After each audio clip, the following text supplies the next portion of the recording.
Boa tarde a todos, então.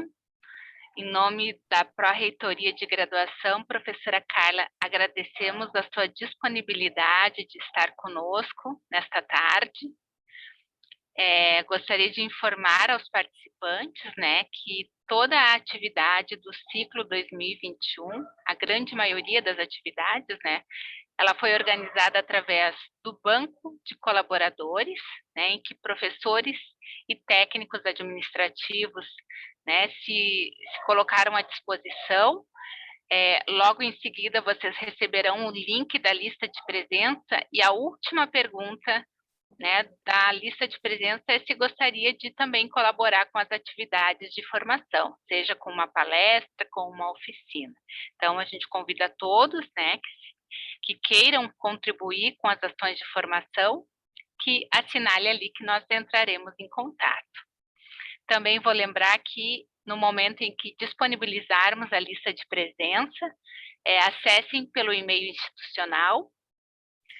As atividades do ciclo 2021 estão sendo gravadas e estão disponibilizadas no canal do YouTube da Prograde. Então, também em breve nós colocaremos o link. A gente convida a todos para que curtam o canal do YouTube da Prograde e lá possam revisitar todas as palestras deste ciclo 2021 e dos ciclos de 2020, que nós tivemos 4 ciclos em 2020, de atividades. Então, a professora Carla Lopato é professora do campus de Bagé, da licenciatura em música. Ela é doutora em música, com ênfase em educação musical pela Universidade Federal do Rio Grande do Sul.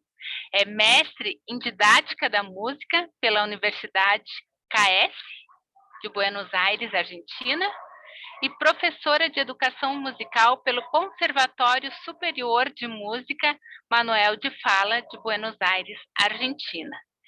Então, nós teremos agora a atividade com a professora Carla Lopato. Nós teremos a primeira hora, com a apresentação da professora, e na segunda hora de atividade nós abriremos, então, para perguntas, debate.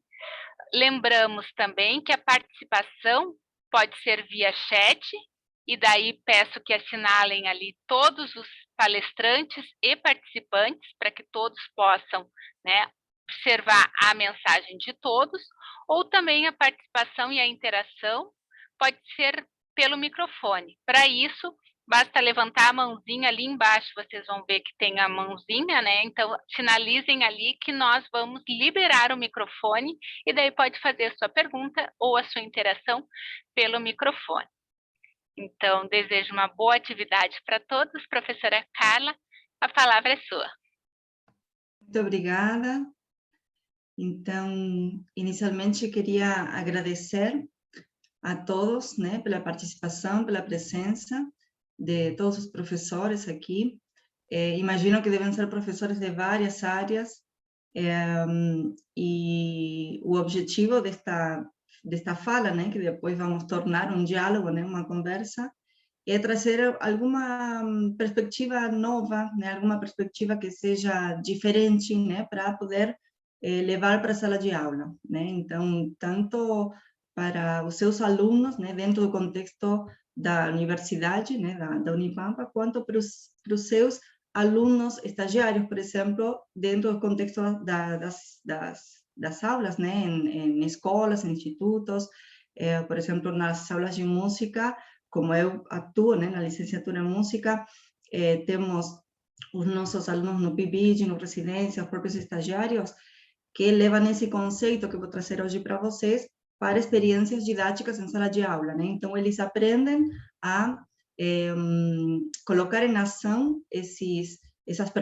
perspectivas da escuta ativa, a partir de todo esse embasamento teórico, e depois levam para a sala de aula. Então, a ideia seria um pouquinho essa, fazer esse percurso, esse caminho de vocês, levando como essa ideia diferente, de fazer uma aula um pouquinho diferente, com seus alunos, para que eles depois levem para o contexto da escola, nos seus estágios. ou em outros ambientes, se não for licenciatura, né, obviamente. Então, brevemente vou me apresentar, além da apresentação que muito bem fez a Aline.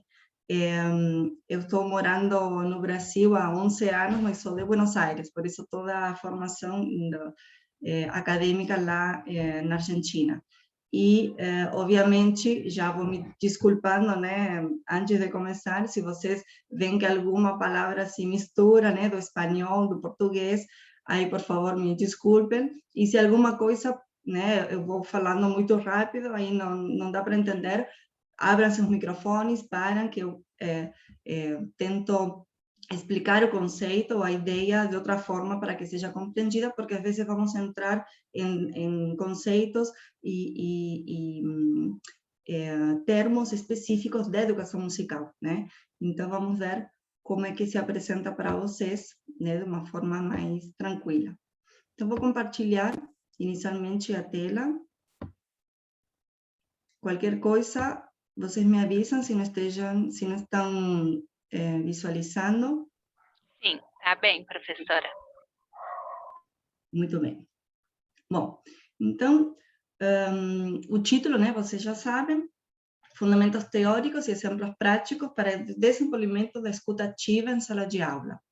Então, aí temos vários elementos, né, que vamos abordar.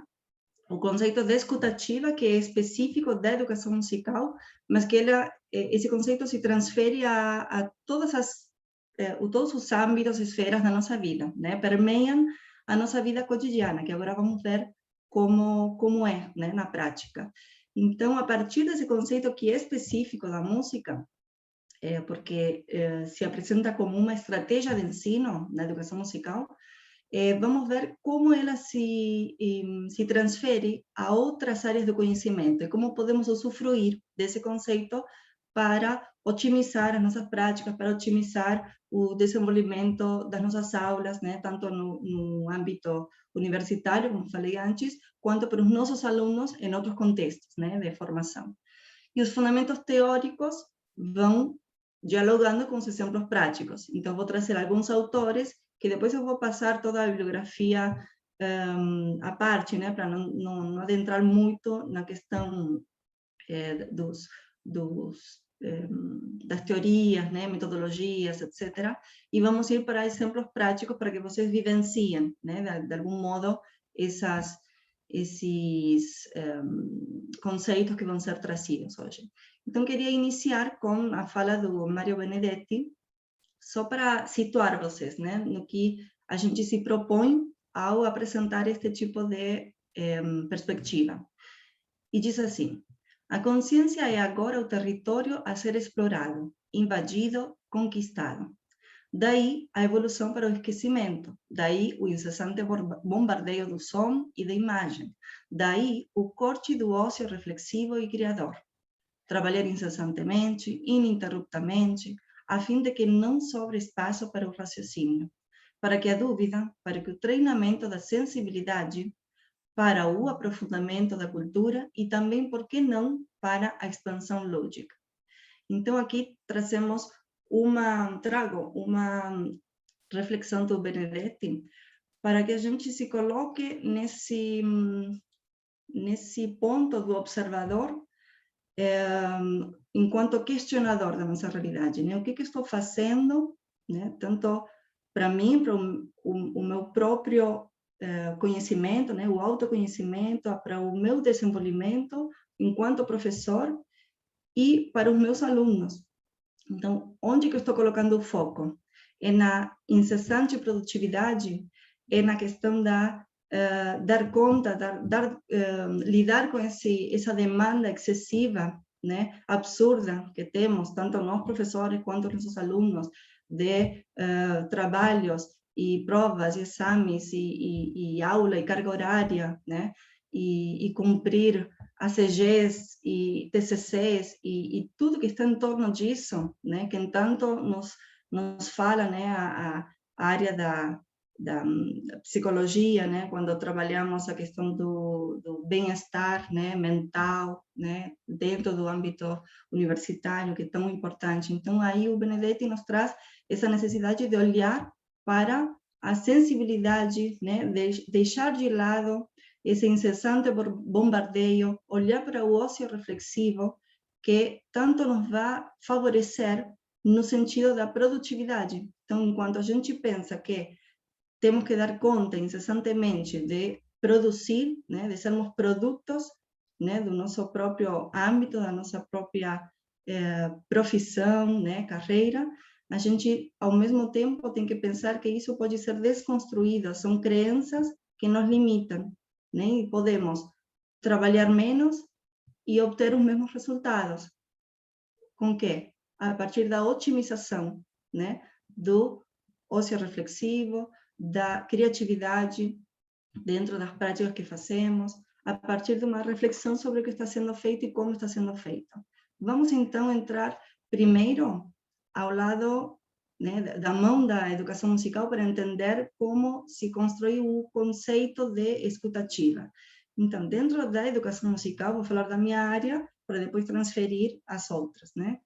Temos os eixos da educação musical que organizam nossa prática docente.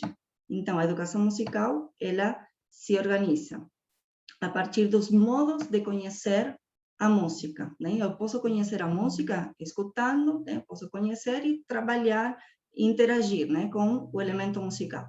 Através da audição, né, o ouvir, através da execução, o interpretar, que pode ser vocalmente, corporalmente, instrumentalmente, e a partir da criação. Então, o criar, que entra tudo que tem a ver com a sensibilidade, a improvisação, o se conectar com o lado criativo, né, o desenvolvimento do pensamento criativo. Então, organizando esses três eixos, ao mesmo tempo estamos olhando para o nosso planejamento enquanto professores. Então, dentro da educação musical, podemos conhecer a linguagem desde a audição, execução e criação, e de forma articulada, integrando cada uma dessas partes, né? Porque a audição nunca vai estar dissociada do fato da interpretação, porque ao mesmo tempo que eu escuto, eu tenho que fazer algo com aquela coisa que estou escutando, ou tenho que identificar algo, ou tenho que cantar depois de ouvir, ou tenho que tocar algum instrumento após identificar a melodia que foi realizada, né? Num áudio, por exemplo, e também a criação nunca vai estar dissociada nem da audição, nem da execução, porque quando estou desenvolvendo uma ideia criativa, tenho que plasmar ela numa execução. Então, interpreto aquela ideia criativa que surgiu, aquela improvisação, ou aquele arranjo que estou fazendo, interpreto, executo com a voz, o corpo, instrumentos, e ao mesmo tempo estou criando conexões com a audição. Para criar, eu tenho que ouvir e tenho que interpretar. Então, cada um dos eixos se conectam, se relacionam. Então, quando a gente olha, né, para o conceito de escutativa, para compreender melhor onde entra a escutativa dentro de toda essa organização, a gente se pergunta o que é, para que serve, como desenvolvo a escutativa, com que desenvolvo e com quem, né?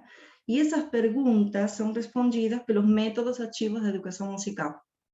Então, quando eu vou para os métodos ativos, eles estão me dizendo como desenvolver, para que desenvolver e com quem e com que recursos, a partir de uma perspectiva lúdica, sensorial, a partir da experiência, da vivência. Então, quando eu falo de metodologias ativas na educação musical, eu estou falando de métodos ou perspectivas metodológicas ou abordagens metodológicas que estão incessantemente colocando o aluno como protagonista, né? Então, o aluno é o centro desse fazer musical, e eu preciso que ele aprenda aquele conceito da linguagem musical, aquele elemento, de uma forma prática, né? Então, de uma forma, esses métodos ativos me oferecem ferramentas para que eu desenvolva com esse aluno experiências vivas, né? Então, a partir do fazer, né? Da experiência com esse fazer musical que eu aprendo.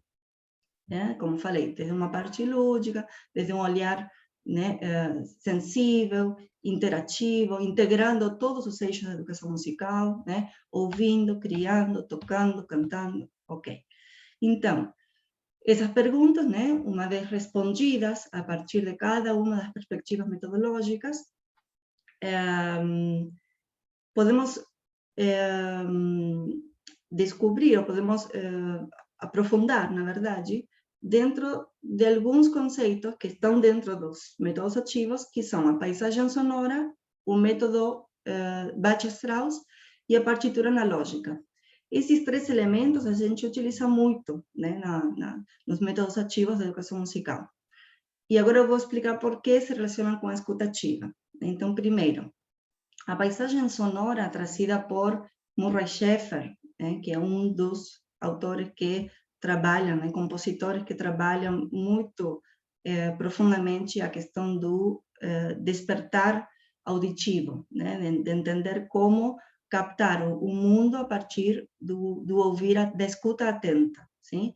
Então, ele traz o conceito de paisagem sonora a partir do projeto Soundscape e proporciona, né, ou promove dentro da sala de aula experiências criativas e de composição a partir da descoberta dos sons do ambiente, sons criados pelos alunos, sons que podem ser descobertos a partir de diferentes formas de executar o mesmo objeto sonoro, ou o mesmo instrumento, ou a voz, talvez. Então, a paisagem sonora nos torna conscientes do entorno sonoro e musical do qual fazemos parte. Então, basicamente seria isso.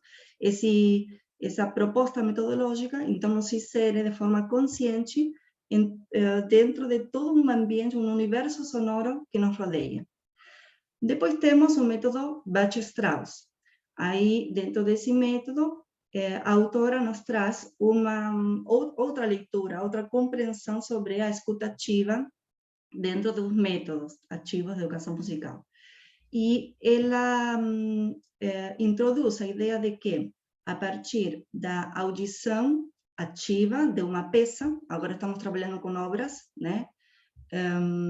Podemos identificar, discriminar auditivamente, reconhecer, associar, integrar, articular todos os elementos que fazem parte dessa obra, dessa forma musical, dessa peça, né, como queiram chamar.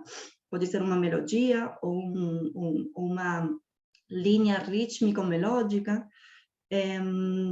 E ela nos convida a identificar, reconhecer, associar, integrar todos os elementos e transferir isso a uma partitura analógica. Então, o método Bach-Strauss, ela trabalha a partir dos elementos dessa obra, dessa peça, a compreensão profunda da linguagem musical, utilizando a partitura analógica, que agora eu vou mostrar para vocês alguns exemplos, né, de que se trata. A partitura analógica, a diferença da tradicional, é que na tradicional temos, como alguns de vocês devem conhecer, a partitura com pentagramas, 5 linhas, 4 espaços, notas, figuras, né? Do, ré, mi, fá, sol, a escrita tradicional que todo mundo conhece como a famosa partitura, né? Onde, para alguns, né, que não conhecem, que não se depararam, nunca aprenderam leitura e escrita musical, é um hieroglífico, né? É uma coisa, uma escrita totalmente confusa, né? Então, não sabe por onde começar a ler. Então, tudo isso, né, esses símbolos, esses signos, se aprendem e vão tomando significado, vão tendo sentido para a pessoa que lê a partir da compreensão de cada uma dessas simbologias e de como ela se transfere na prática, né? Como isso se materializa, como isso se transforma em som, né? Porque senão de nada serve uma partitura se isso não se transforma em música, né? A matéria sonora. Então, a partitura analógica, ao invés da tradicional, qual é a diferença? Utilizamos símbolos, signos, imagens, desenhos, que facilitam a aproximação desse aluno à leitura e escrita não tradicional, né? Então, por isso, analógica, porque através de esquemas, de símbolos que podem ser criados pelos próprios alunos, né? Ou já pré-estabelecidos, pré-criados, a gente pode também analisar, identificar sons, instrumentos, vozes, mas não com notas e figuras tradicionais, só que, mas ao contrário, né? Não com notas e figuras, sino com símbolos e signos. Por exemplo, linhas, pontos, espirais,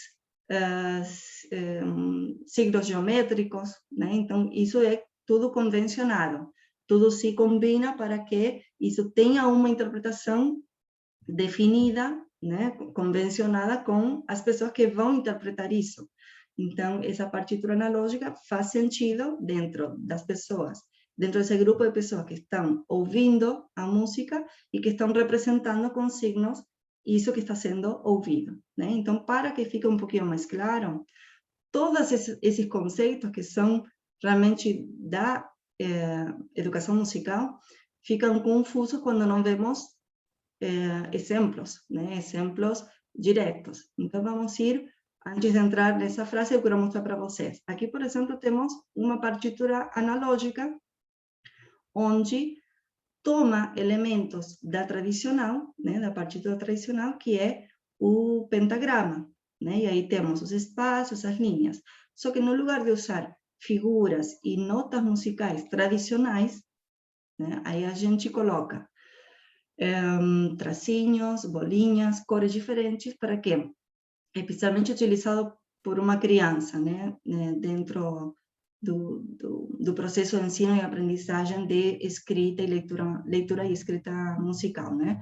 Aí a gente utiliza as bolinhas e os tracinhos mais longos para identificar sons mais curtos e sons mais longos.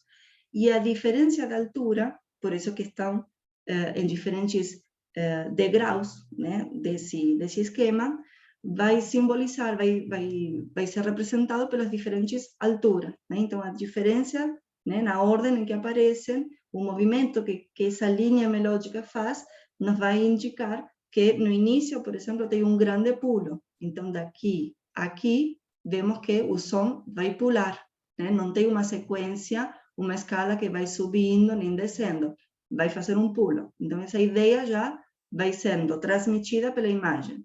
Depois temos duas notas iguais, depois temos dois sons iguais, mais agudos, depois um som que é igual a este pela cor, mas que não é curto, é longo. E depois vai descendo, vai descendo, vai descendo, vai se repetindo, e depois vai fazer o mesmo som que começou aqui, só que mais longo. E aí já estamos analisando a partitura, estamos identificando sons que são iguais, sons que são diferentes, sons curtos, sons longos, e sons que vão subindo e descendo. Então, todos esses elementos fazem parte dessa partitura analógica, tá?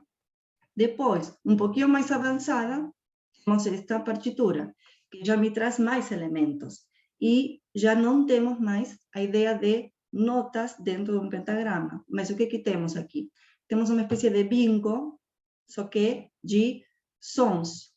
E esses sons não são notas musicais, no caso, temos sons curtos, representados pelas bolinhas, sons um pouquinho mais longos, representados pelos tracinhos, e sons que são pequenos e outros são grandes. Então, tem diferença de intensidade. Aí estamos trabalhando altura, duração e intensidade, representado pela bolinha pequena, o som curto e fraco, e representado pela bolinha mais grande, né, maior, né, seria o som mais forte, né?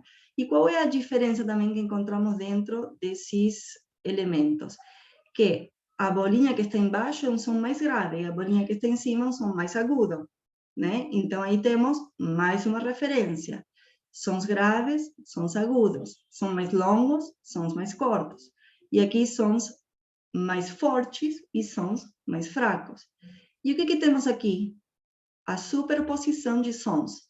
Então, quando tenho 3 tracinhos juntos, superpostos, está me indicando que ainda, além, né, de ser sons um pouquinho mais longos do que a bolinha, tem os sons que são mais sons simultâneos, que constituem, que conformam um acorde. Então, tenho mais um elemento. Então, imaginem aqui, se eu entrego uma partitura analógica para uma criança que está recém começando a trabalhar com linguagem abstrata, tem muita informação. Então, o que eu tenho que fazer? Tenho que começar por informações mais objetivas, mais, digamos, mais do ponto de vista lúdico, né? Com a intervenção de cores, com espaços, com menos elementos, menos informação para trabalhar, para analisar. E aqui já posso trabalhar. Além disso, olha, prestem atenção aqui na diferença, não sei se vocês estão enxergando a flechinha, aqui, ela vai embora, aqui. A flechinha aqui está mostrando um acorde aqui, ou seja, a superposição de 4 notas, só que são tracinhos fininhos. E aqui a superposição de 4 notas com tracinhos gordos, né, grossos. Então, o que acontece? Aqui é um som representado pela bolinha mais forte, né, que falamos que é intensidade, né, mais forte ali. Aqui também é um som longo, som acorde, porque estão superpostos, e é forte.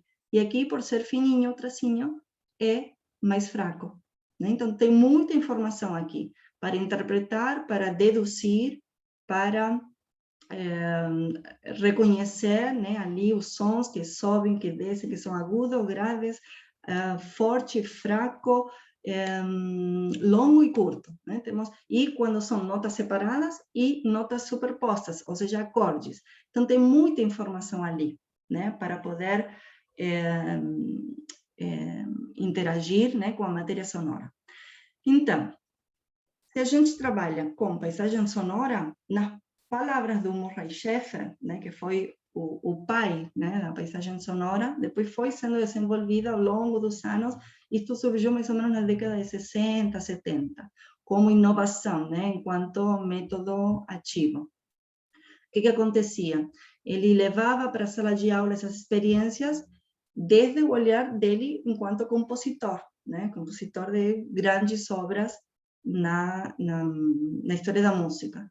Então, ele levava essas práticas, né, de exploração sonora, de trabalhar com paisagem sonora, de entender os espectros, as manifestações sonoras do nosso entorno, para depois trazer elas para uma composição, né? Então, ele trazia inúmeras ideias totalmente inovadoras e criativas dentro da sala de aula para que os alunos, né, comecem a desconstruir a ideia de que música é escrever uma partitura, ou saber tocar um instrumento, ou aprender a ler e escrever notas, acordes, né?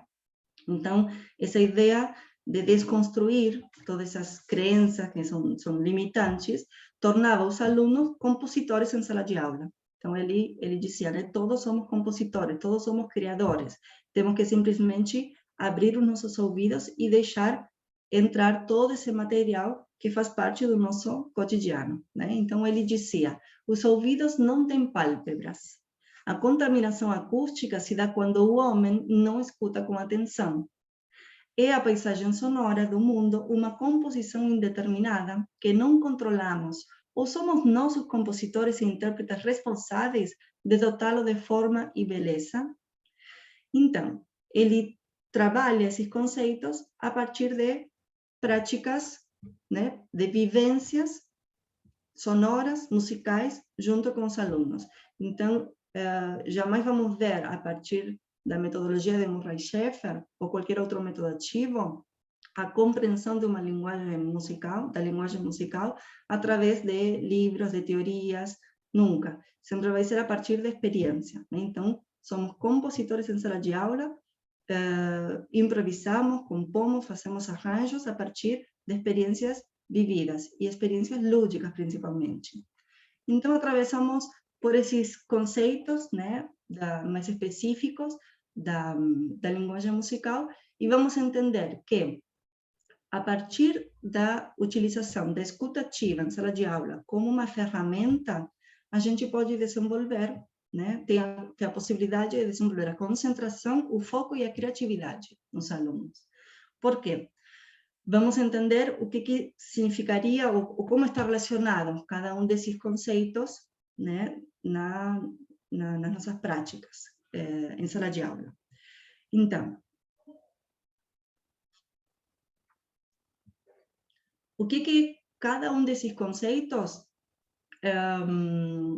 trabalha de forma direta e indireta, né, na nossa formação.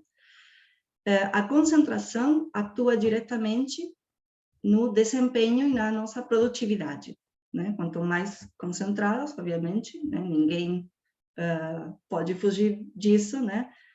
Estamos trabalhando em prol do nosso desempenho, da nossa produtividade, né? Sempre lembrando as palavras do Benedetti. O foco, ao mesmo tempo, trabalha a atenção plena, né? E aí entra aspectos de outras técnicas, de outras áreas que podem contribuir, né, com a gente. A atenção plena e a conexão com o aqui e o agora. Né? Então, o foco, por que separo o foco e concentração? Porque são coisas diferentes que atuam em lados diferentes, em esferas diferentes, né, da nossa mente, da nossa postura diante do fazer, né? Então, concentração, desempenho, produtividade, o foco, conexão com aqui e agora e desenvolvimento da atenção plena. Então, se a gente trabalha esses dois elementos dentro de uma sala de aula, né, já estamos desenvolvendo o que a gente vai posteriormente trabalhar, que é o desenvolvimento do pensamento criativo. E agora vamos ver, dentro da criatividade, o que a gente indiretamente provoca, né? Com a criatividade, né, podemos desenvolver um pensamento criativo e ativo, constantemente, né, aí em ação, sim? Essa criatividade, né, como ponto final de todo esse desenvolvimento, nos permite a resolução de problemas, né? A resolução de situações problemáticas, a resolução de diferentes formas de resolver, a resolução, a tomada de decisão. Né? Então, a resolução de problemas tem a ver com, diante de, por exemplo, um exercício, ou diante de uma carência ou ausência de alguma coisa para resolver tal outra. Aí eu tenho que me agarrar dessa criatividade, né? Me servir dessa criatividade para colocar em ação o pensamento criativo e chegar à minha resolução desse problema, né? Então, esses três elementos, concentração, foco e criatividade. Isso está relacionado intimamente com as práticas musicais. Então, quanto mais concentração no meu estudo com um instrumento ou com alguma peça ou ao ouvir alguma música para poder escrever ela ou fazer um arranjo, eu preciso de concentração. Isso desenvolve desempenho e aumenta a minha produtividade. O foco, porque estou no aqui e no agora. Não posso estar pensando em outra coisa, né? Ao mesmo tempo que estou fazendo aquela atividade de escuta plena, né? Com atenção plena. E a criatividade é o produto de colocar em prática a concentração e o foco. Eu estou provocando o desenvolvimento do pensamento criativo na resolução de problemas. Tá? Que, colocando um exemplo, dentro da licenciatura em música, por exemplo, um aluno que está desenvolvendo uma atividade, né, de harmonia, de teoria, solfejo, e ele tem que resolver harmonicamente uma sequência de acordes, né? Quem sabe de música sabe de que estou falando, mas seria como, por exemplo, resolver uma fórmula matemática ou um esquema ou ou dar alguma resposta criativa para algum projeto, né, de produção, sei lá, em cadeia, né, produção de alimentos, etc. Então, ali eu estou utilizando-me da minha criatividade para resolver esse problema, colocando foco e concentração. Agora vamos ver, dentro dessas bases teóricas, quais são os dois elementos que eu trago para que vocês consigam, vocês tentem, né, pelo menos se aproximar, né, e ver como aplicar isso dentro da nossa prática docente, dentro da nossa vida acadêmica. Então, a escuta ativa está relacionada, né, com esses três conceitos que vimos agora, trazidos por, eu vou tentar pronunciar, né, adequadamente, vocês vão me corrigir se não é assim, é Mihaly Csikszentmihalyi, sim? E ele fala sobre o estado de flow, que vocês devem ter ouvido ultimamente, tem algumas tendências, algumas ideias sobre esse estado de flow, um pouquinho trazidas pela área do bem-estar, né, de saúde mental, etc. E agora vamos ver por quê, né, como ele se apresenta para nós. Então, o estado de flow, peguem, né, captem essa ideia e depois desenvolvimento do pensamento criativo, que era o resultado do foco, concentração. E aí temos a Paul Torrance com toda esses estudos e esse embasamento teórico que nos permite entender, né, como surge, como aplicar na prática o pensamento criativo em qualquer fase e em qualquer fase da vida, né, cognitiva, em qualquer faixa etária, em qualquer área do conhecimento. Vamos ver então esses dois elementos. Por exemplo, ao começar com o estado de flow, aqui temos que levar em consideração algo importante, né? Que quando estamos diante de uma atividade, né, ou damos para os nossos alunos alguma atividade, temos que cuidar desde o momento em que a gente vai planejando, né, e vendo quais recursos vou utilizar, os materiais didáticos, as ferramentas tecnológicas, em que momento do ano vou ensinar aquilo, o que preciso ensinar antes e o que eu preciso desenvolver depois de trabalhar aqueles conceitos com os alunos ou aquelas práticas. Tudo isso está dentro do nosso planejamento, né, da prática docente, né? E quando desenvolvemos essas ideias prévias, antes de partir para a prática, temos que considerar, então, o estado de flow. Ou seja, estado de flow, agora eu vou ler o que está ali na direita, nada mais é do que fluir, né? Então, esse movimento que a pessoa faz quando está realmente sentindo que a coisa está dando certo. Isso seria o resumo, né? Agora vamos analisar cada um desses elementos. Estado de flow, vocês veem aí no gráfico, que está bem no meio, né? É como uma linha em direção, né? Vai do menos ao mais, ou do simples ao complexo, ou do micro ao macro, numa linha ascendente. E o que vemos nesse eixo, né? À esquerda, menor, maior, né? Menos, mais, dificuldade, habilidades. O que temos que prestar atenção ali? A proposta que estamos apresentando para os nossos alunos tem que ir de menor dificuldade a maior dificuldade e partir da utilização de menores habilidades ou mais simples habilidades a mais complexas habilidades, tá? Do simples ao complexo. Se essa prática, esse exercício, essa ideia que está sendo trabalhada com os alunos em sala de aula, ela me provoca ansiedade e frustração, quer dizer que essa atividade, essa prática, está por cima das minhas capacidades, das minhas habilidades, está me demonstrando um nível de dificuldade extremamente maior. Aí isso cria frustração e me deixa numa zona de ansiedade por não conseguir resolver o problema, né? Então, a resolução de problemas a partir do desenvolvimento da criatividade, né? Do pensamento criativo também está relacionado. Se eu estou agora do outro lado, né? Lá na zona de tédio, que quer dizer? Que essa atividade era extremamente fácil de desenvolver, extremamente simples, sem desafios, sem provocações, né, repetitiva. Então, aí ela me provoca uma zona de tédio, ela me transfere a uma zona de tédio, de relaxamento e controle, né? Então, resolvi, fiz, deu.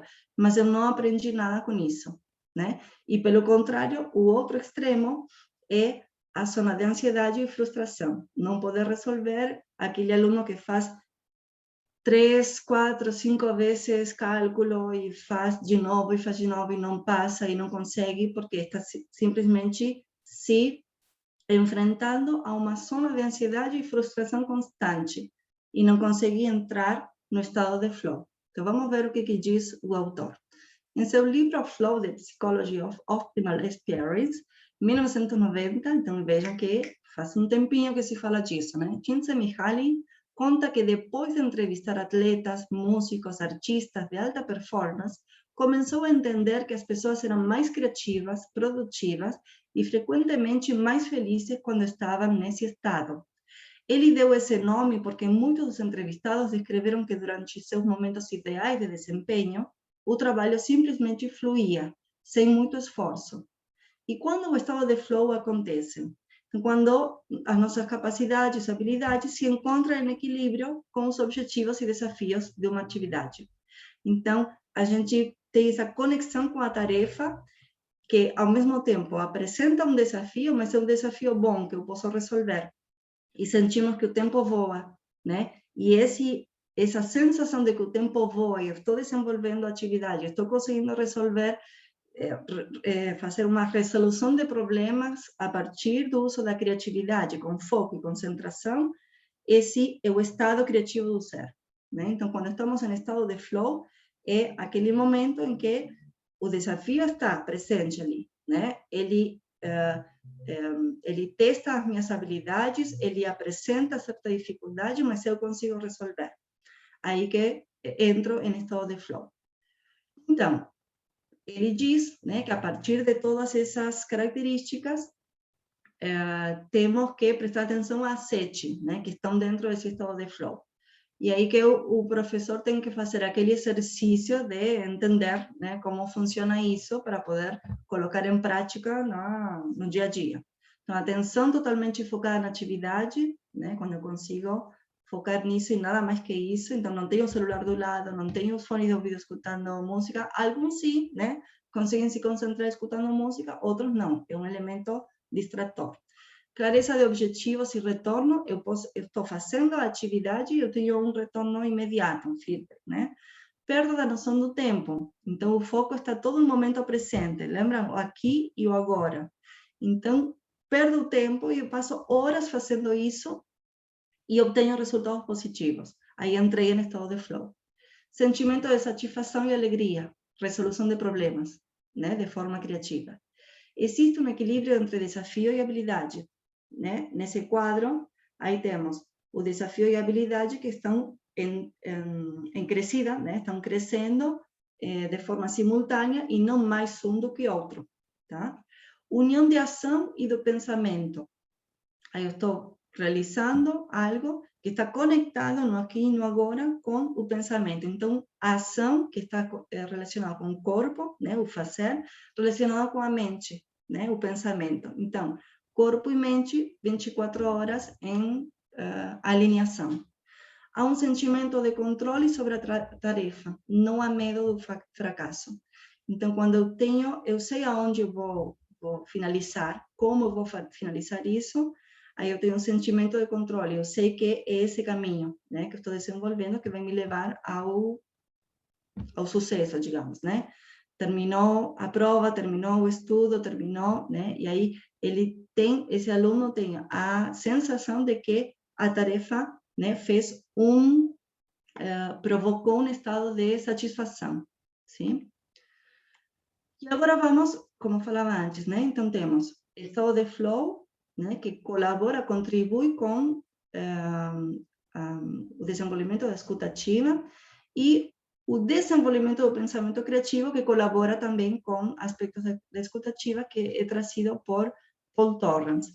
E aqui temos, não vou falar de cada um desses quadrinhos, mas simplesmente para que vocês tenham uma ideia de que temos vinculado ao pensamento criador esse desenvolvimento do pensamento criativo, né?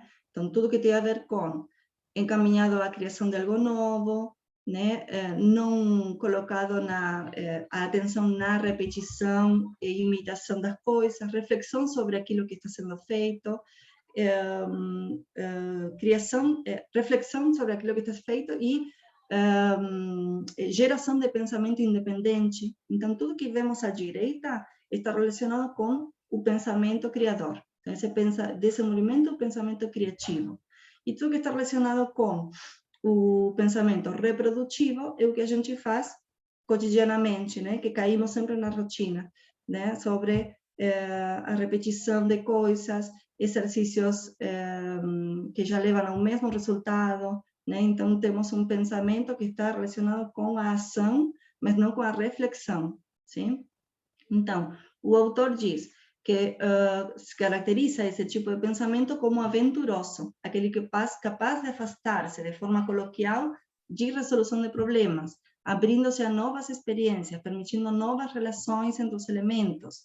Em outras palavras, a iniciativa que alguém manifesta por seu poder de desviar-se da sequência habitual de pensamento para outro padrão de pensamento completamente diferente. Então, vemos que está relacionado com a relação de convergente e divergente, nesse caso. Então, nesse sentido, a fim de identificar e compreender a natureza das capacidades desenvolvidas no processo criativo, o autor apresenta uma sequência de etapas.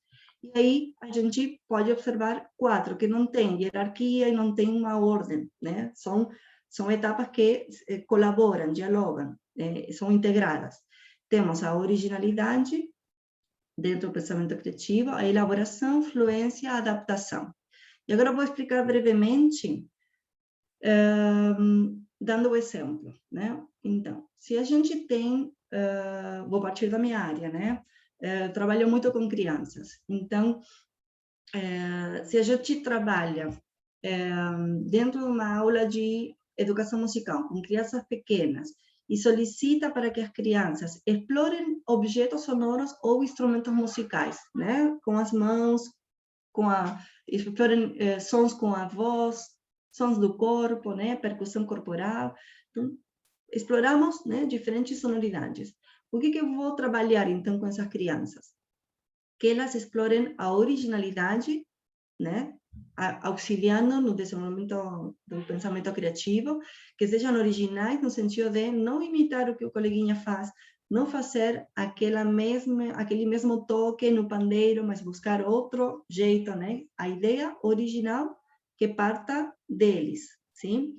A elaboração tem a ver com, a partir dessa ideia original, que ele consiga elaborar uma ideia rítmica ou uma ideia melódica, né? Que ele consiga explorar essa fonte sonora a partir de uma ideia original, um jeito de explorar que antes não tinha sido feito por ele, nem por ninguém, e que, por exemplo, toque o pandeiro no lugar de bater esfregando a mão. E aí vai trazer um novo timbre, uma nova sonoridade ao instrumento, e aí depois vai elaborar um ritmo que possibilita explorar essa ideia original que teve. A fluência é dar continuidade a isso. Então, se eu fico parado no meio e não sei como, né, dar continuidade a essa ideia original, fazer um ritmo que tenha um início, desenvolvimento e final, aí eu estou bloqueando a minha fluência no desenvolvimento criativo do pensamento. Então, eu vou estimular esse aluno para que ele, a partir dessa ideia criativa que teve, a elaboração de uma iniciação de ritmo, melodia, ele consiga dar continuidade a isso. Então, ter fluência, que a ideia cresce, toma corpo e depois finaliza.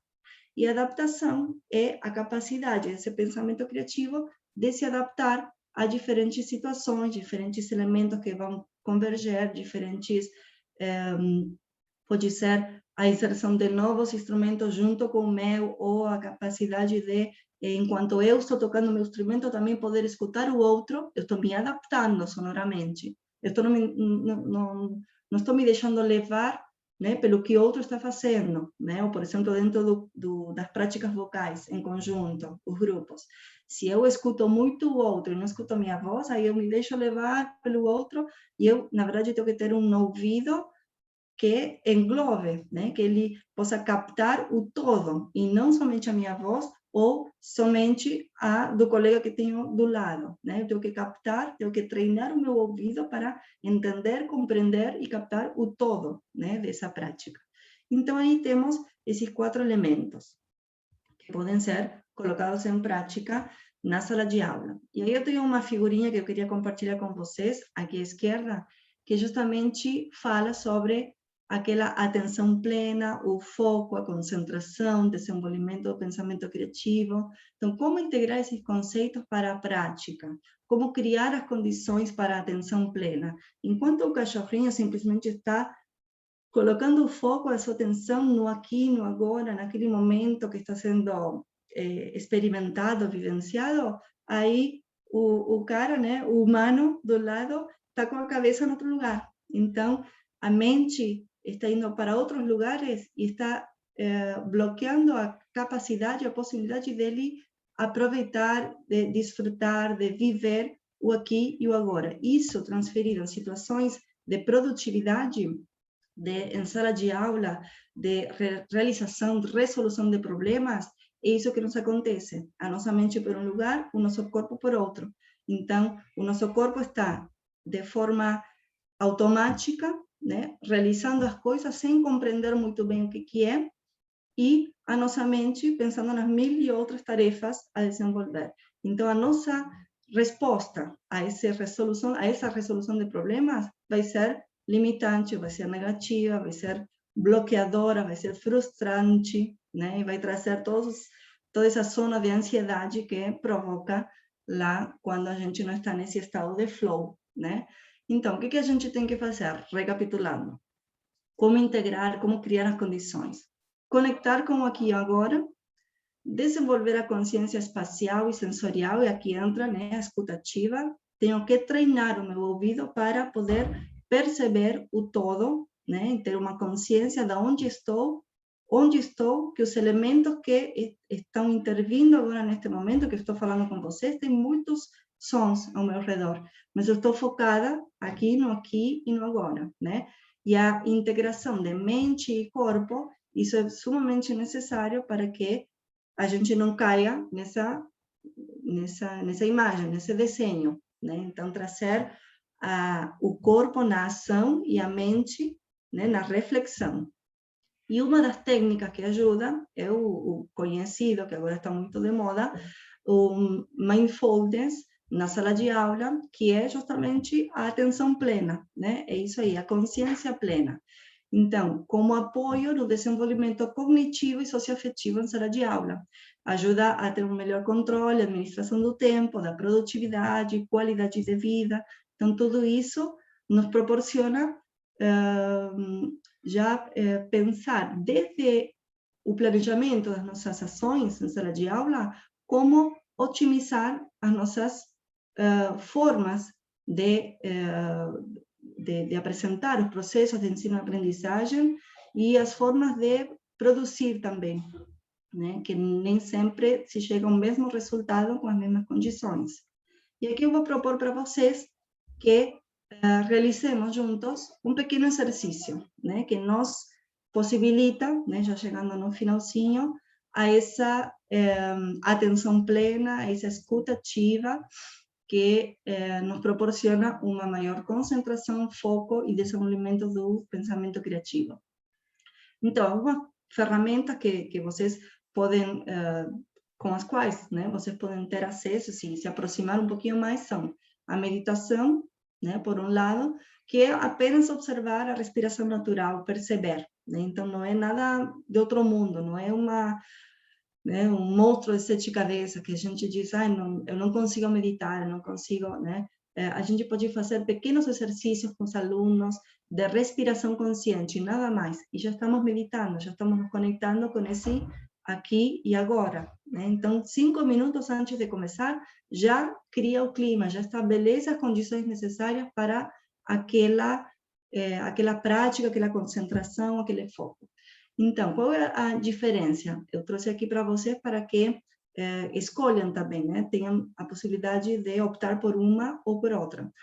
Meditação, então, apenas observar, né, a respiração natural, sem muita preparação, esquecendo os bloqueios, e pranayama, que é mais a consciência sobre a respiração, e já se estabelece um controle. Então, são exercícios mais profundos, né, no qual a gente tem que ter controle sobre a nossa respiração e provocar corporalmente as condições necessárias para a atenção, o equilíbrio, o foco, a concentração e a atenção plena dentro da sala de aula. Então, sendo uma ou a outra, as duas são tão importantes, né, do mesmo jeito, né? É importante a respiração consciente, o domínio da respiração e a conexão mente e corpo. Então, tanto a meditação quanto o pranayama se conectam e servem de igual maneira, né? E provocam, como falei antes, um equilíbrio, o foco e a concentração no desenvolvimento das tarefas, estimulando o pensamento criativo na resolução dos problemas. E aí, o que eu quero convidar vocês é que se sentem numa posição, né, adequada, confortável, e pratiquem agora a respiração quadrada, né? Agora vocês vão ver, inala e inspira, expira, né? Inala, exala. Então, a respiração consiste em 4 movimentos, né? Por isso é quadrada. Então, a respiração inicial vai ser em 4 tempos, né? Eu conto, respiro, inspiro pelo nariz, 1, 2, 3, 4, seguro, 4, exalo, 4, ¿sí? E expiro, né? 4, e seguro ainda sem ar, né? Solto o último arzinho que ficou nos meus pulmões, 4 tempos, e aí volto de novo a inspirar, 4. Então, como ficaria? Tentem fazer comigo, vamos tentar fazer esse exercício juntos. Então, vou contar 4, 4, 4 e 4, tá? Se você precisa de menos ou mais tempo, aí vai depender da prática, né? Obviamente, se é a primeira vez que fazem, né? Então, inspiramos, 1, 2, 3, 4, seguro, exalo, seguro, inspiro,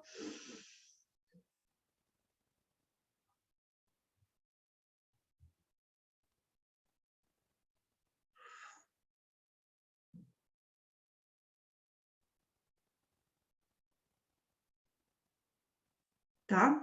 Isso vai sendo repetido umas 5 vezes, 6 vezes, aí vocês vão olhando, né, a necessidade, vão percebendo qual é a necessidade de cada um, e vão, na medida que vão praticando isso, vão esticando mais os tempos. Então, não vai ser tão corrido como agora. 1, 2, 3, vamos fazer 1, 2, 3, 4.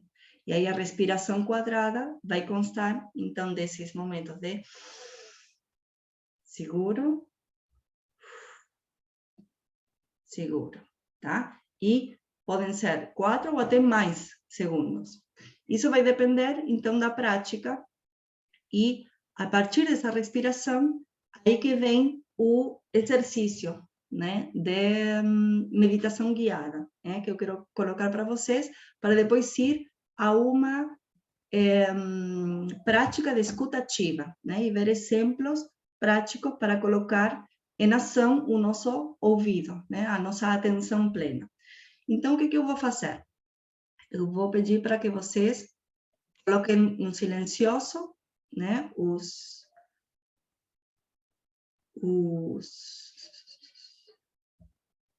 parar aqui. Os microfones, né, desligados, obviamente.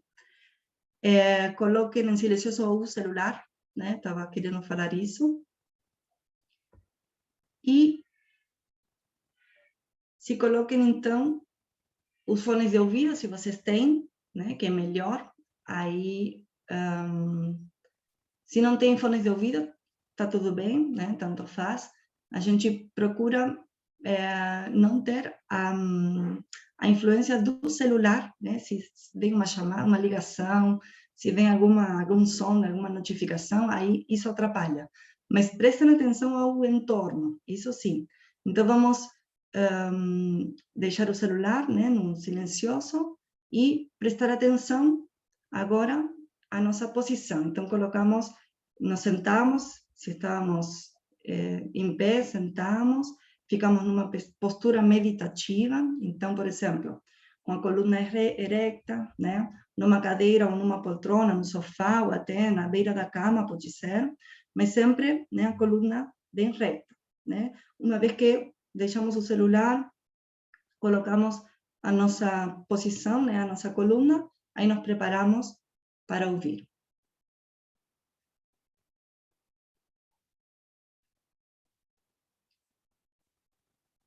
Então, assim que você tenha encontrado essa postura, simplesmente feche os olhos. A partir de agora, procure concentrar-se nas instruções verbais e praticar a quietude, a imobilidade. Tome uma ou duas respirações profundas, como fizemos agora.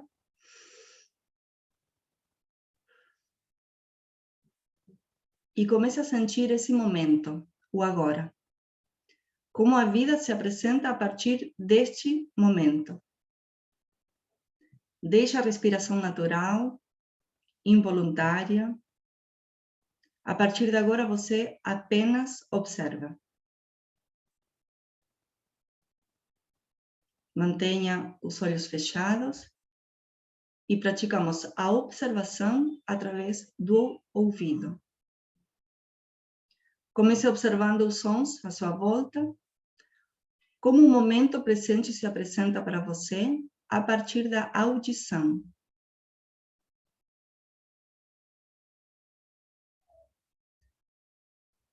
Direcione a sua atenção ao corpo, conectando-se com as sensações. Lembre-se da sua quietude e faça um breve escaneamento. Sinta como nesse momento se encontram suas pernas. As sensações que se manifestam em seus braços, em seu tronco, pescoço e finalmente em sua cabeça. A expressão facial descontraída. Perceba como você já se encontra mais consciente da sua estrutura física.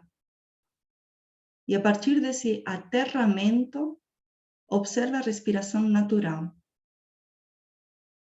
Não tente controlá-la, apenas sinta o ar, que entra e naturalmente sai do corpo.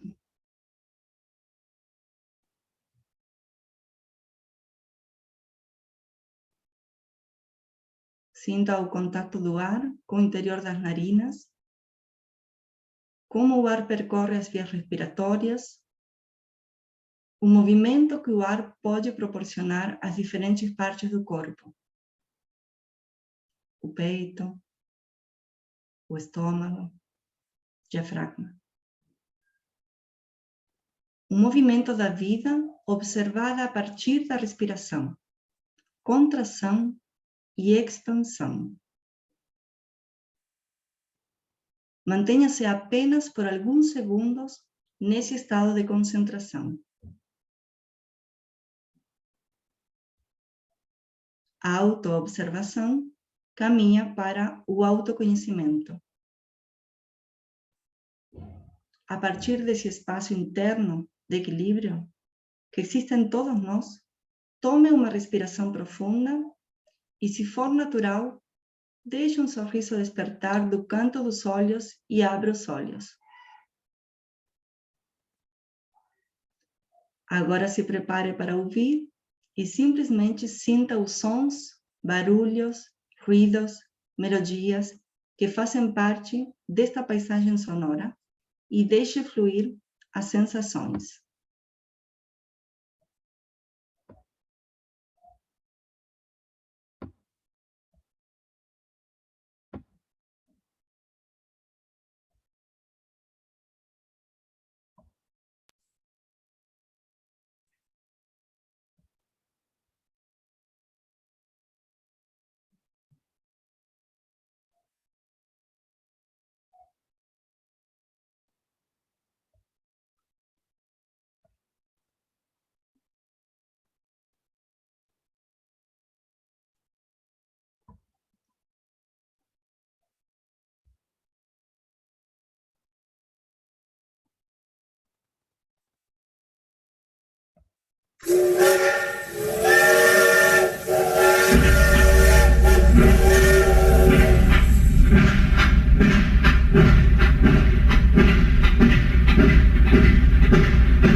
Muito bem.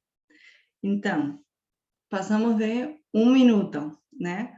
Mas a ideia é trazer, né, essa experiência da paisagem sonora, do desenvolvimento da escutativa, mas para trabalhar de forma indireta, algumas vezes mais direta ou indireta, né? Todas as habilidades, destrezas e competências que têm a ver com todos nós, né, com as tarefas que realizamos no dia a dia, né, então foco, concentração, pensamento criativo. Então a ideia desta aproximação a esses conceitos é para que cada um, dentro da sua realidade, consiga explorar e vivenciar um pouco disso para otimizar as respostas dos seus alunos diante de situações problemáticas que podem ser múltiplas, diversificadas e cada uma com as suas nuances, né? Então, agora agradeço muito, né, a participação de cada um de vocês e me coloco à disposição para responder as várias perguntas ou dúvidas, questionamentos que podem aparecer a partir da minha fala, que talvez alguns conceitos mais específicos, né, desde essa perspectiva não tenham sido compreendidos em profundidade, né? Então, muito obrigada, Aline. Nós que agradecemos, professora Carla, né, pela sua participação, pela sua disponibilidade de estar conosco aqui nesta tarde, por trazer essa riqueza aí de informações e de sentimentos e de despertar. Não tem como a gente continuar essa prática até o final da tarde, estava ótimo. E realmente, né, essa escutativa, que interessante, não conhecia essa perspectiva, né?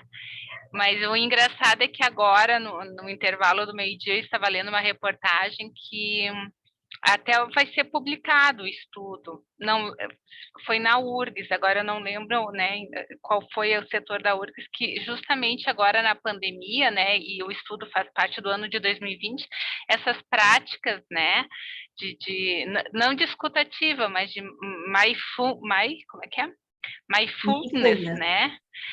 Meditação, reiki, aromaterapia, né? Essas práticas, elas cresceram em torno de 65%, né? As pessoas informando que começaram a praticar uma ou outra, né, prática. Então, e realmente faz a conexão, né, com aqui e com agora. Não tem como não estar presente neste momento, né?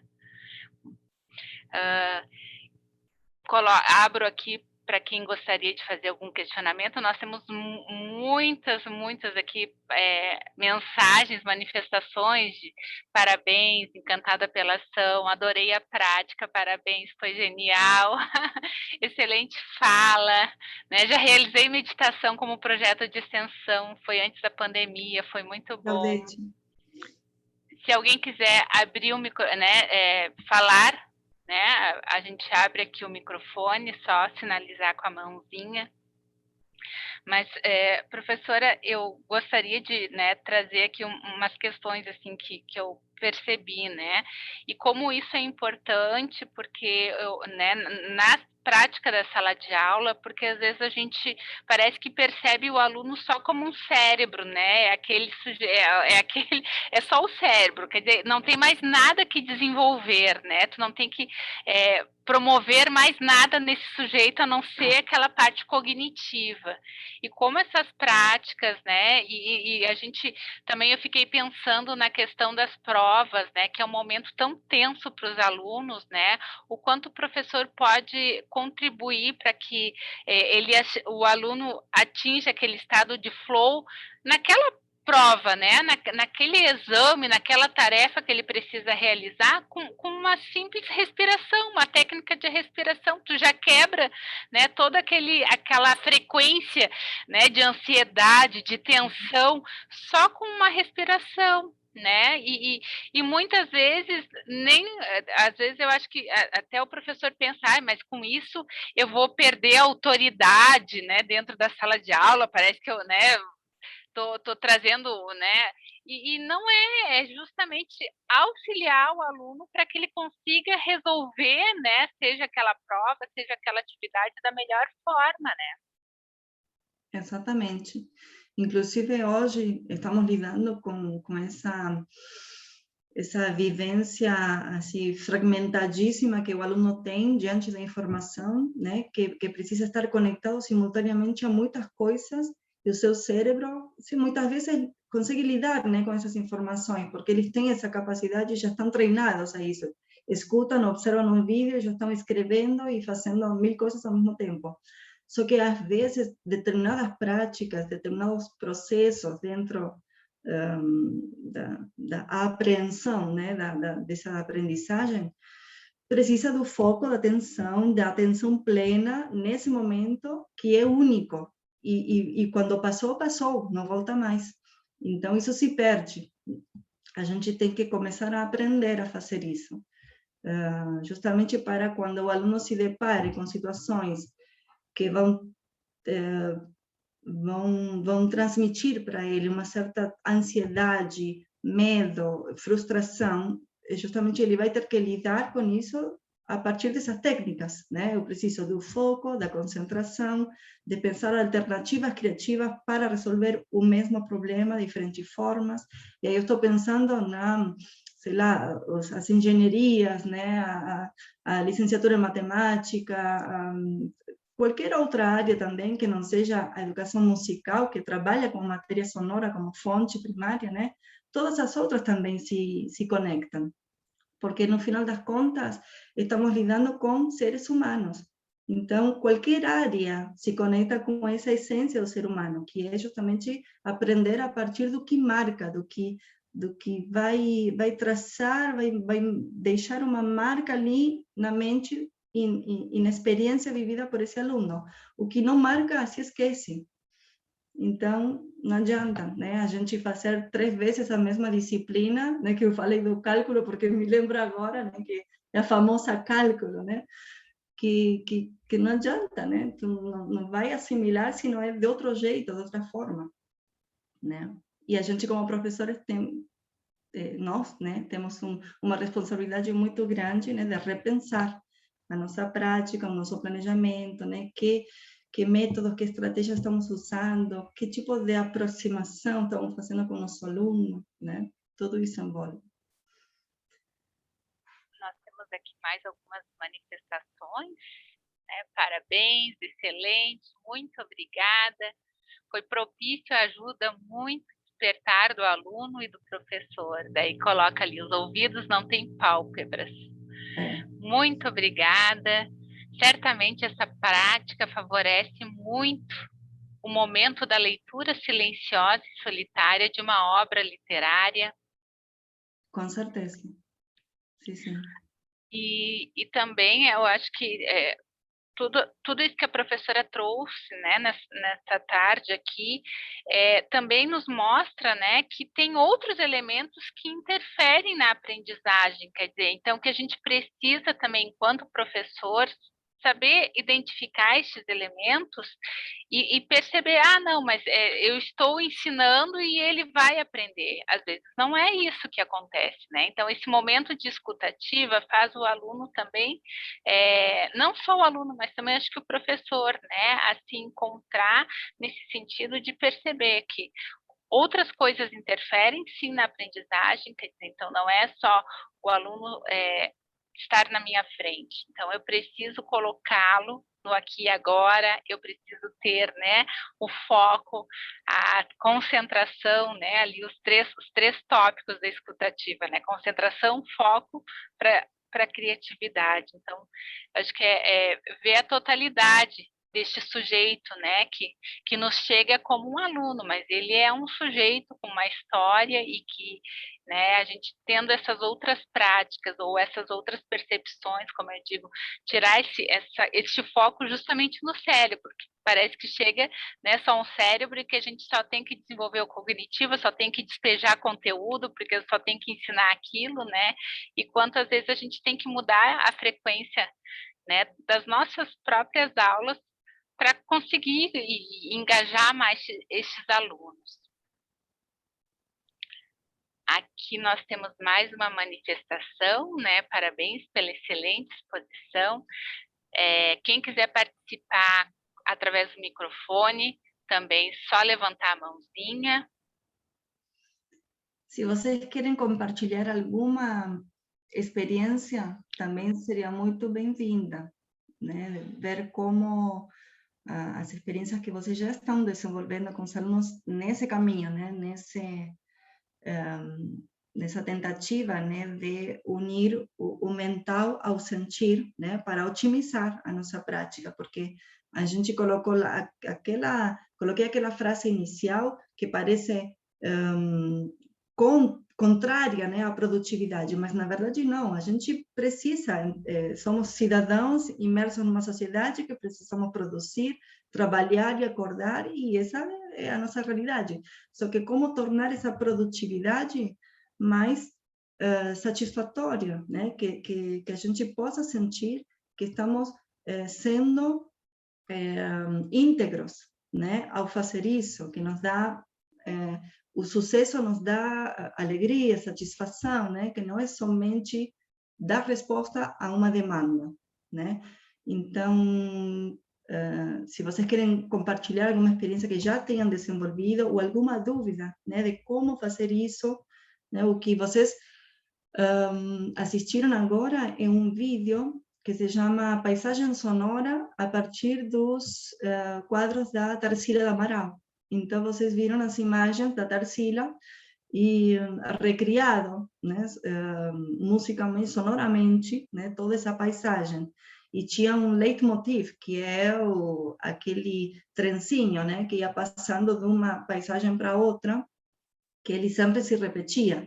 Então, esse seria como a conexão com a realidade. Temos aí um trem que sempre nos conecta, né, que nos faz lembrar que nós estamos transitando por diferentes espaços, diferentes entornos sonoros.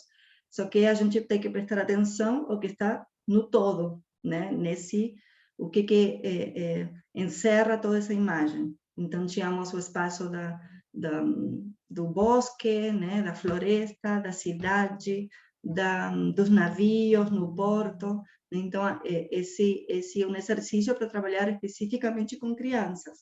E a partir dessa experiência, né, de escuta ativa, eles vão desenvolvendo essa capacidade sensorial de se conectar com o aqui e o agora, né? Prestar atenção aos sons, mas que aqueles sons não interfiram de forma negativa, mas serem incorporados, né, ao nosso sentido, tá?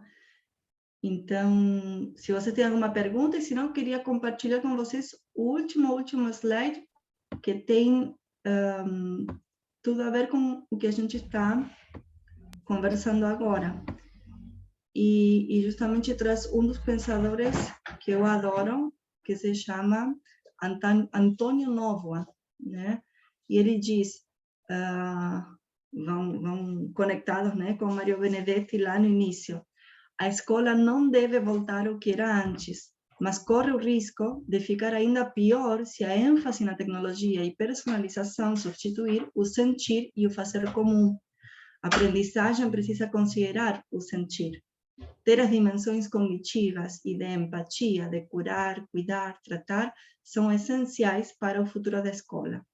Então, nada mais é do que trazer todo esse olhar humano, né, a educação humanizadora para dentro dos diferentes contextos de ensino-aprendizagem, dentro da escola, mas também dentro da universidade, dentro do ambiente familiar, em qualquer lugar onde se ensina e aprende algo, né? Então, a gente tem sempre que pensar que nós aprendemos desde o que fica marcado na nossa experiência, e é as sensações, é o sentir, as emoções, né? A gente vai lembrar do que a gente aprendeu há 30 anos atrás, porque isso nos marcou, não porque a gente decorou da noite para o dia para a prova, certo?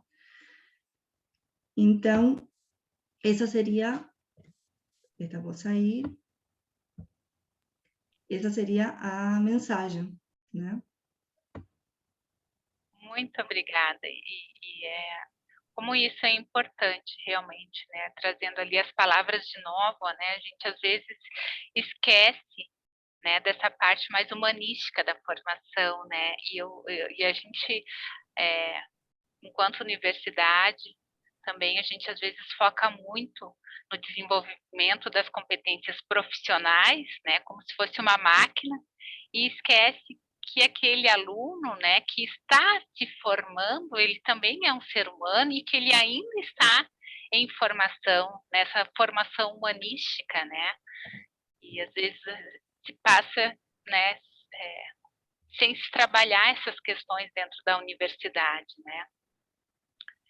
E enquanto a professora falava, eu me lembrei também deste livrinho do Paulo Freire, Pedagogia da Autonomia, né, em que ele também traz muito essa questão, e ele tem um dos tópicos, né, justamente é saber escutar, e ele também traz essa questão de ouvir o outro, né, de sentir o outro. Pessoal, alguma dúvida para a professora Carla? Eu sempre digo, Ela provocou o grupo aí para alguém comentar, né? Quem gostaria de comentar, né? As práticas que tem realizado, se tem realizado. Eu lembro agora, nem é minha prática, mas eu, numa dessas andanças, que eu digo andanças virtuais, porque a gente está em vários momentos, em várias reuniões, em várias formações, né? Um professor comentou que no início, sempre no início da aula, ele abria, né, a aula com uma música, assim, que ele gostava muito, que ele queria compartilhar com a turma, né? E eu pensei agora, assim, o quanto isso daí também já está, de alguma forma, né, conectando estes alunos, né, trazendo fazendo essa conexão e trazendo estes alunos, né, para a aula, porque muitas vezes é bem isso, né, a gente ali está com os alunos, mas não está, né, e não devemos pensar que isso é um problema virtual, porque ele não abre a câmera agora, né, e que tudo é um problema agora, como se a gente romantizasse o presencial, e na verdade às vezes não é. Nós tínhamos também problemas, né, na nossa sala presencial, né, o aluno que também não participava, o aluno que ficava offline, ele só não podia fechar a câmera, mas ele ficava ali no celular, ficava com um colega, né. Então, lembrei dessa prática agora. Exatamente. E o que a gente pode exercitar é não excluir, mas integrar, né, tudo isso de uma forma saudável. Então, não é simplesmente proibir o aluno, né, de forma deliberada, autoritária, tu não traz o celular, ou tu não senta lá no fundo, por exemplo, lá no ensino médio, né, aqueles alunos que vão no fundão, aí são os típicos, né, que nem pegam no caderno, nem fazem uma atividade, a aula toda, né, e aí temos que desconstruir isso, né? Então, não desde o olhar autoritário de proibir de fazer isso, mas de integrar, né? Então, como fazer para que o aluno, mesmo estando lá no fundão, ele participe, né? Então, é em mim que deve mudar alguma coisa, alguma estratégia, alguma postura, alguma atitude, ou simplesmente algum posicionamento onde estrategicamente eu tenho que estar para que esse aluno lá no fundo participe, né? E não estar lá na frente, do lado da lousa, do quadro, para que ele me preste atenção, né? Tem alguma coisa que está falhando em mim que não estou conseguindo lidar com essa estrutura, como é apresentado para mim, né? E brincando, eu sempre digo, os alunos ou as pessoas que estão assistindo ou entenderam tudo tão bem ou não entenderam nada, que não fazem perguntas.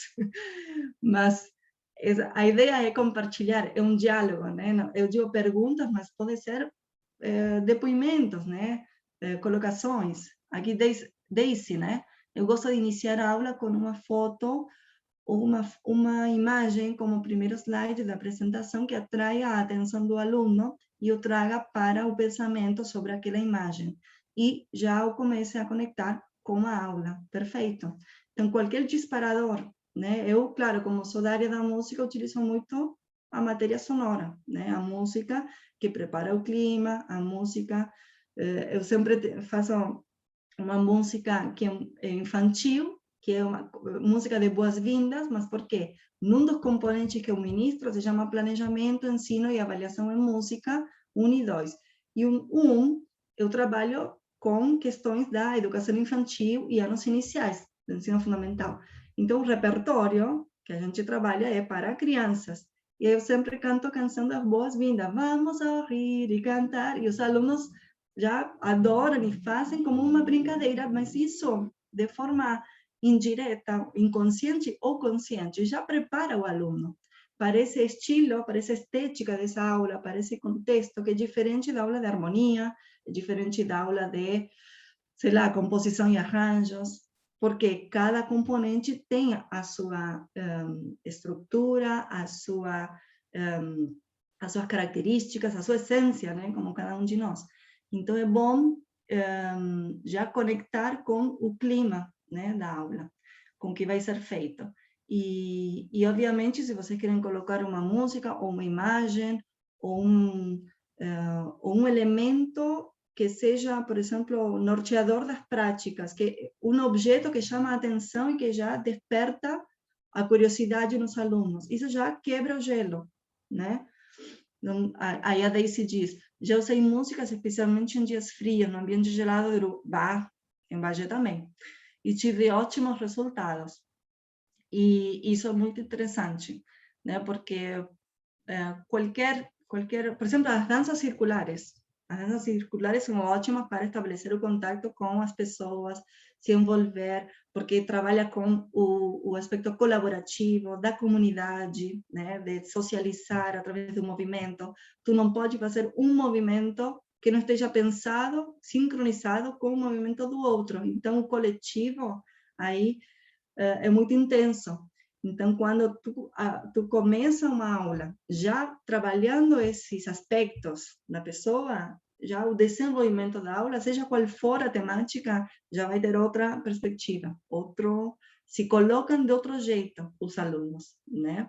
Para, obviamente, com foco, concentração e resolução de problemas a situações totalmente diferentes, né? Ou a mesma situação com diferentes soluções, né? Então, o mesmo problema com diferentes ópticas, né, de resolução. Isso é bárbaro, porque aí entra a criação colaborativa, né, entra o desenvolvimento desse pensamento criativo em conjunto, no grupo, na comunidade, que é disso que se trata, né? Então, quanto mais recursos variados, múltiplos, diversificados, a gente colocar, melhor, né? Aí eu estou pensando nos professores das engenharias, dos professores da química, da matemática, né? O que eu vou levar? Levem qualquer coisa, porque não importa o que, é o como, né? Não importa o que vocês, se vão levar um quadro, uma música, uma dança, é o como isso se transfere para o corpo e a mente desses alunos, né? Como isso fica marcado.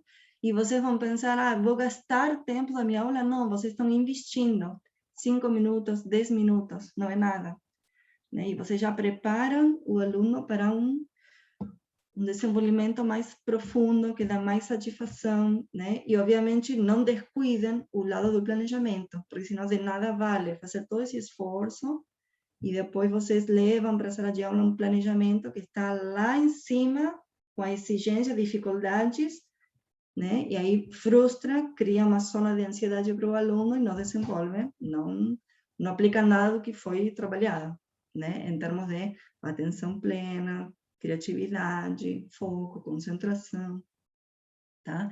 Então, o que eu passei para vocês são técnicas, estratégias, recursos para estimular isso, né? A escuta ativa do ponto de vista da educação musical, mas que pode se transferir a outras áreas. Eu penso que neste momento também, né, que a gente está passando, né, de pandemia, é muito mais importante, né, esse tipo de prática em que o professor faz essa primeira conexão, né, chama o aluno, né, para o momento da atividade, né. Gostei muito do mindfulness, né, na sala de aula, quer dizer, é o chamar para o agora, né, a atenção do aluno para agora. Agora vamos desconectar de tudo e é aqui, vamos focar aqui, a concentração aqui. Muito interessante, ainda mais, né, como eu falei, né, nesses tempos de pandemia que a gente também está com muitas coisas, né, fazendo ao mesmo tempo, enfim. Mas eu penso na prática da sala de aula lá, né, e vamos retornar, uma hora vamos retornar, né, presencialmente. Essas práticas podem continuar, professora Carla? Devem, sim, podem e devem. E vocês vão notar que os alunos começam a desenvolver, a predisposição é diferente, né? Então, quando vocês chamam para essas práticas e começam a torná-las cada vez mais, a naturalizar, né? A torná-las cada vez mais familiares com eles, vocês não precisam explicar absolutamente nada, só fazer, né? E aí o aluno naturaliza essa prática.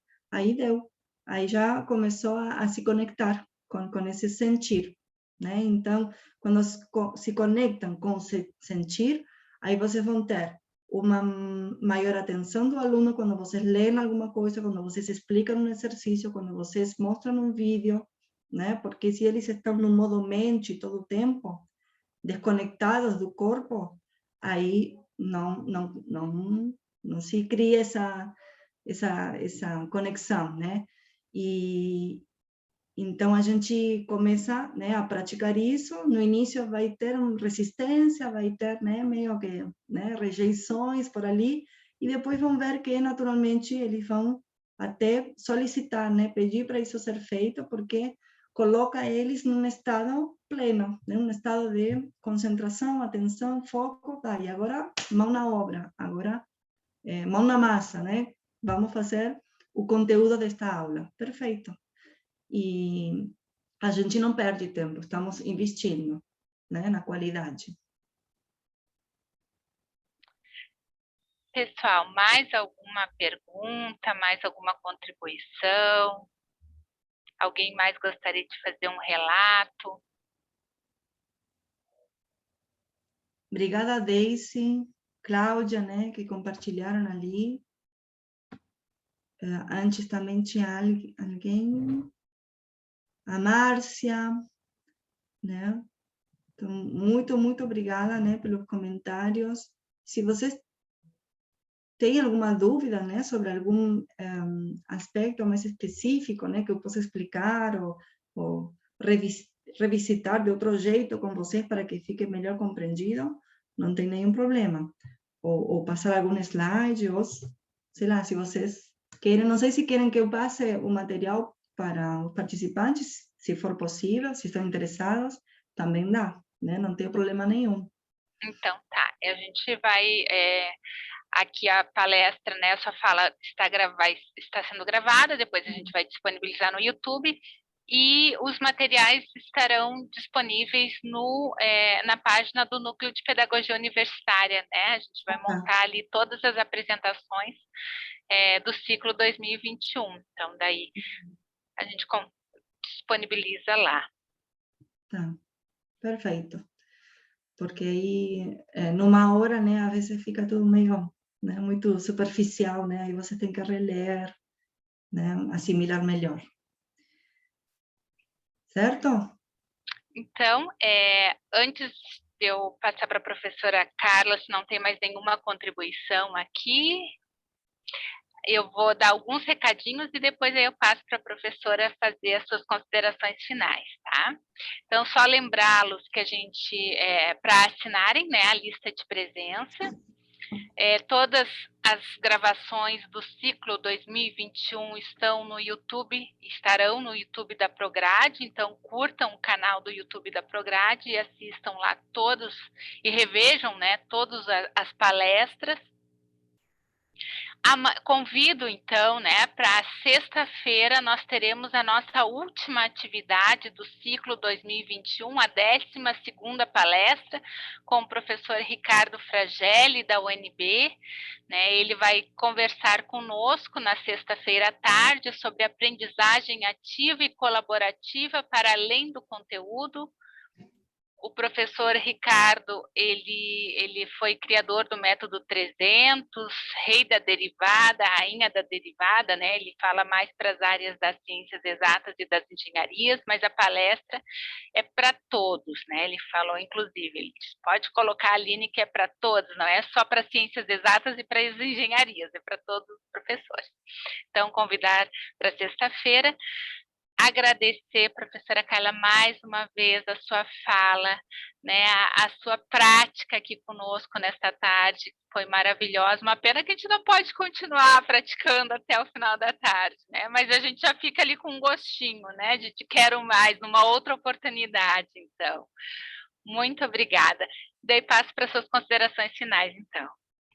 Bom, não me resta mais do que agradecer também, né, pela participação de cada um de vocês, e fico à disposição, né, se vocês querem entrar em contato em algum outro momento também, para trocar algumas ideias, passar mais materiais, né, e procurem no YouTube, está cheio, muito de material sobre mindfulness, sobre meditações guiadas. Tem o que eu fiz com vocês é de 3 minutinhos, tem de 1 minuto, tem de 5 minutos, ou seja, não é muito tempo assim que você tem que destinar para essas coisas, mas procurem diversificar, né, e estimular isso nos alunos para que eles, como professores ou como futuros, né, profissionais dentro da sua área, coloquem isso em ação, né, porque até dentro das empresas tem grandes empresas que utilizam essas técnicas, as meditações, inclusive tem aqueles grupos, né, de conversa, de diálogo com psicólogos.